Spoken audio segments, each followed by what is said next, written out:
օրինակի համար Ռուսաստանի Դաշնության դեսպանատունը գրավելու կամ հրկի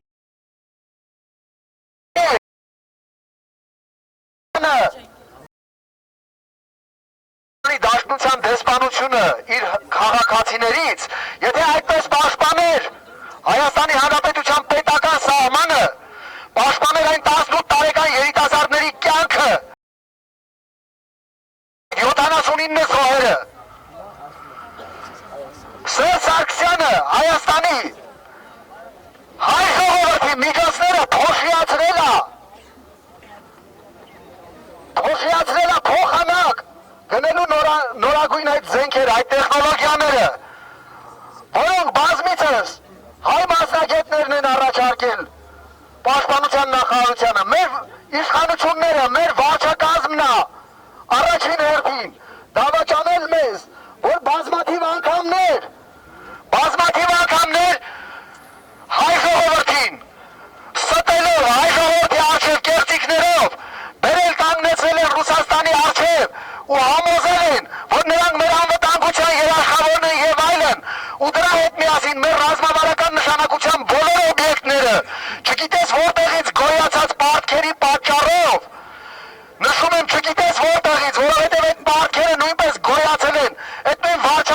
վարչախմբի պատճառով, այդ պարտքերի պատճառով մեր անվտանգության նկատառումներից ելնելով իբրև թե ծախել են Ռուսաստանին ամենը, ծախել են հայ ժողովրդի պաշտպանվելու հնարավորությունը, այսօր Հայաստանի Հանրապետությունը իրավունք չունի մեկ այլ երկրից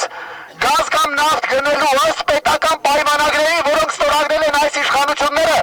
առանց մեկ անգամ սեփական ժողովրդի կարծիքը հաշվի առնելու, առանց սեփական ժողովրդի, որ Սերժ Սարգսյանը եւ վարչախումբը ստորագրեցին ԵԱՏՄ անդամակցության պայմանագիրը, որը իդեպ սահմանադրության խախտում էր, պարտադրեցին հայ ժողովրդին նոր սահմանադրություն անվտանգության նպատակով, ուրա ձեր անվտանգությունը,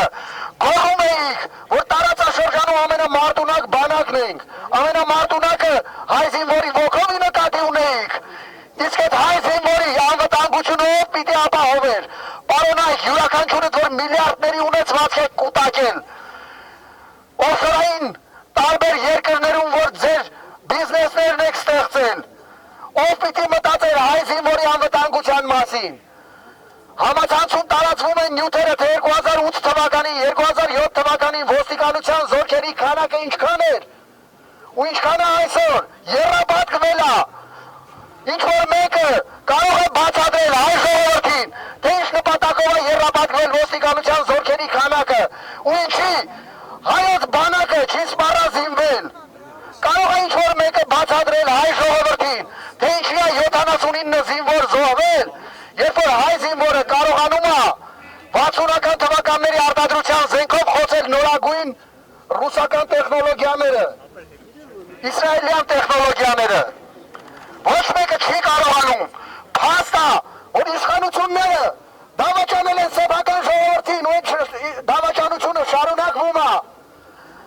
այդ դեպքում միայն մի լուծում կա, սիրելի ժողովուրդ, պետք է ազատվել ոչ միայն ԵԱՏՄ-ից և ՀԱՊԿ-ից, պետք է ազատվել նաև դավաճան իշխանություններից։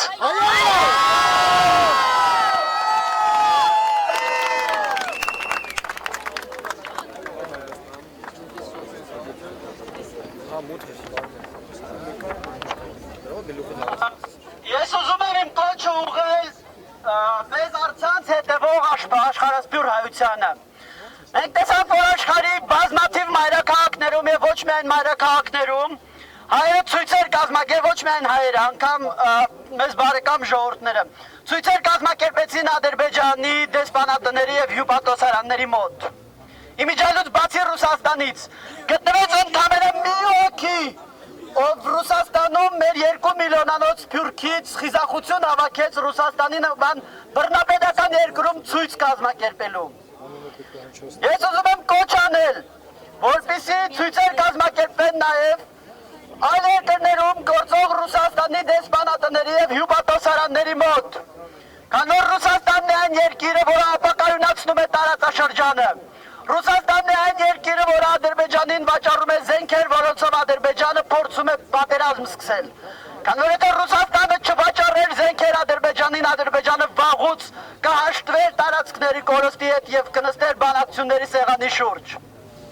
Պետք է ցույցեր կազմակերպել Տորոնտոյում, Վաշինգտոնում, Փարիզում, Բերլինում, մյուս մայրաքաղաքներում Ռուսաստանի դեսպանատների առջև։ Ամբողջ աշխարհը պետք է տեսնի, որ Ռուսաստանն է